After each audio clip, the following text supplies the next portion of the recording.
हम मौजूद हैं देहरादून नगर निगम के शीशम बाड़ा कूड़ा घर के पास।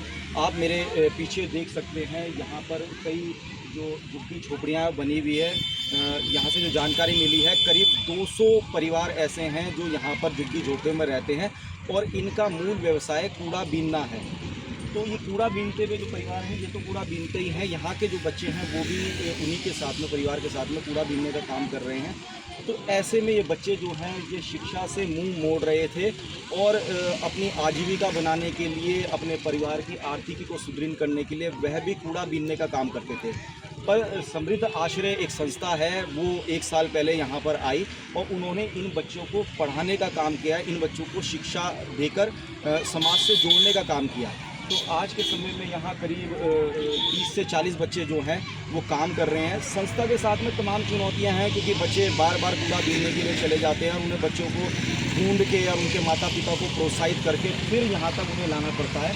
तो आइए हम संस्था की जो अध्यक्ष हैं और संस्थापक हैं उनसे बातचीत करते हैं। हमारे साथ मौजूद है समृद्ध आश्रय जो संस्था है उसकी संस्थापक और अध्यक्ष निर्मला जी। तो निर्मला जी से बात करते हैं। निर्मला जी, कैसे हुई आपकी शुरुआत, यहाँ किस तरीके से शुरुआत करी, क्या प्रोत्साहन था, क्या आपको ऐसी प्रेरणा मिली कि आपको जो झुग्गी झोपड़ी वाले बच्चे हैं उनको पढ़ाने का काम करना चाहिए? सर, हमारी शुरुआत यहाँ से नहीं, देहरादून से हुई थी और ये 2024 से वहाँ पे मैं एक रेकी मास्टर और पास्ट लाइफ थेरेपिस्ट भी हूँ। मेरा हीलिंग सेंटर भी है सर। तो मैं मतलब हीलिंग करती हूँ लोगों की फ्री में। तो बस ऐसे ही लोगों की हेल्प भी करती थी, यानी बच्चों को जैसे कुछ गिफ्ट देना, बर्थडे में उन बच्चों को कुछ भी गिफ्ट देना मतलब। तो वहाँ पे देहरादून में जो वो है काली मंदिर के पीछे भी कुछ इसी तरह की झुग्गी झोपड़ियाँ है। तो वहाँ जाती थी मैं बच्चों की हेल्प करने के लिए। वहाँ भी इसी तरह से बच्चे कूड़ा वगैरह बीनते हैं। तो मैंने उन बच्चों को देखा, मैंने उन्हें पूछा आप स्कूल क्यों नहीं जाते बोला।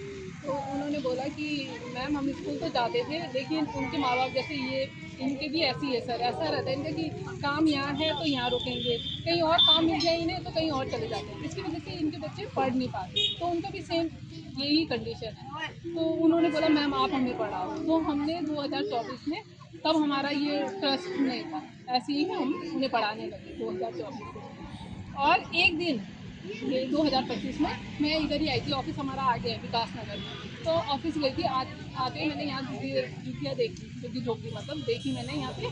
तो मैंने इन बच्चों से थोड़ी बातचीत करी। इन बच्चों को कुछ भी नहीं आता था सर। जो हमारे देहरादून के बच्चे हैं उन्हें तो थोड़ा बहुत आता भी है, लेकिन इन बच्चों को कुछ भी नहीं आता था। यहाँ पे उस समय बच्चे लगभग 35 बच्चे थे। उसमें से एक बच्चा था दीपक, उसकी हमने वीडियो भी बनाई है, हमारा चैनल भी है सर। तो मैंने उसकी वीडियो बनाई, उसने हमें पूरी ABCD सुनाई और सारे बच्चे उसका मजाक बना रहे थे। मतलब ये कंडीशन है सर इन बच्चों की। वो मजाक बना रहे थे कि बोल क्या रहा है, चाहे छोटे बच्चे हो या फिर बड़े बच्चे हो। तो मैंने फिर उसी दिन सोच लिया था कि देहरादून में है हमारा सेंटर, वहाँ तो फिर हम कर ही देते काम। तो फिर हमने उसी दिन यहाँ पे सोच लिया था कि अब हम यहाँ भी पढ़ाएंगे। तो 10 अक्टूबर को हमने फिर यहाँ पे भी स्टार्ट किया। मैम, किस तरीके की चुनौती आपके सामने आई जब आपने शुरुआत करी? क्योंकि जब आप इस स्तर पर काम करते हैं तो उसके लिए बहुत सारी चीज़ें हैं। स्टडी मटेरियल अलग चीज़ है, बच्चों को पढ़ाने के लिए अन्य सामग्री चाहिए होती है, आना जाना सब कुछ आपने अपना परिवार भी देखना है और फिर इन बच्चों को भी देखना है। तो किस तरीके से आपने सब जो है इसका प्रबंधन जो है इसको किस तरीके से मैनेज किया? सर, चुनौतियाँ तो सबसे पहले तो यही आई कि कुछ बच्चों के माँ बाप तो राजी भी हो गए, लेकिन कुछ बच्चों के माँ बाप कहने लगे कि नहीं हम खुद कूड़ा बीनते हैं तो फिर हमारे बच्चे भी यही काम करेंगे, पढ़ लिख के क्या कर लेंगे। बहुत मुश्किल से हमने उन्हें समझाया कि ऐसा नहीं है, हम भाई एजुकेशन देंगे इन्हें, बच्चे अच्छा पढ़ेंगे तो कुछ अच्छा काम भी कर सकते हैं।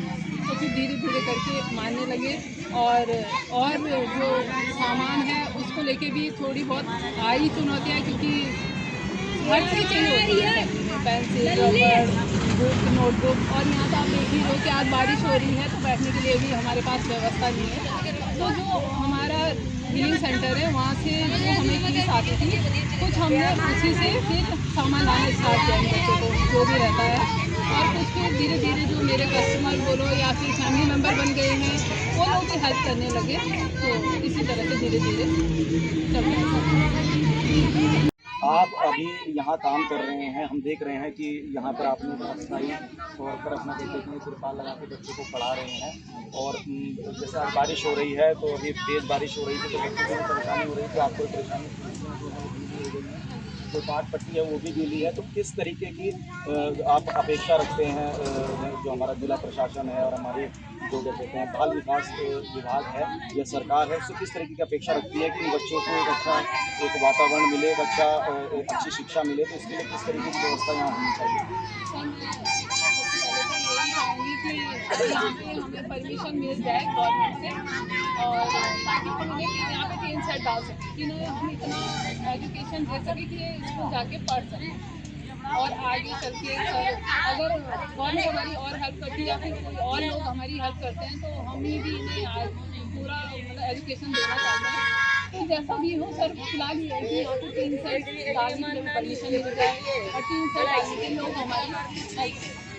आज अमर उजाला के लिए संवाद न्यूज एजेंसी से हम विकास नगर से ग्राउंड पर पहुंचे हैं और हमने दिखाया किस तरीके की संस्था जो है वो बड़ा सराहनीय काम कर रही है और सीमित संसाधनों के साथ काम कर रही है। तो अब संस्था को थोड़ी अपेक्षा है कि वो इस कार्य को, क्योंकि 200 परिवार हैं, उनके बच्चों को पढ़ाने के लिए और संसाधन की जरूरत है। तो संस्था अब जिला प्रशासन, बाल विकास विभाग और सरकार की ओर देख रही है कि यहाँ कुछ तरीके की इस तरह की व्यवस्था बने। ये अस्थायी जो इन्होंने व्यवस्था करी है, इसमें कोई टीन शेड इनको मिल जाए, कुछ स्टडी मटेरियल इनको मिल जाए और थोड़ा प्रोत्साहन मिले इनको सरकार की ओर से और संस्थाओं की ओर से, जिससे ये अपने कार्य को आगे बढ़ा सके। अमर उजाला के लिए संवाद न्यूज एजेंसी से विकास नगर से मैं जितेंद्र जोशी। अगर आप ये वीडियो YouTube पर देख रहे हैं तो हमारे चैनल को सब्सक्राइब कर बेल आइकन दबाएं और Facebook पर देख रहे हैं तो हमारे पेज को लाइक करें।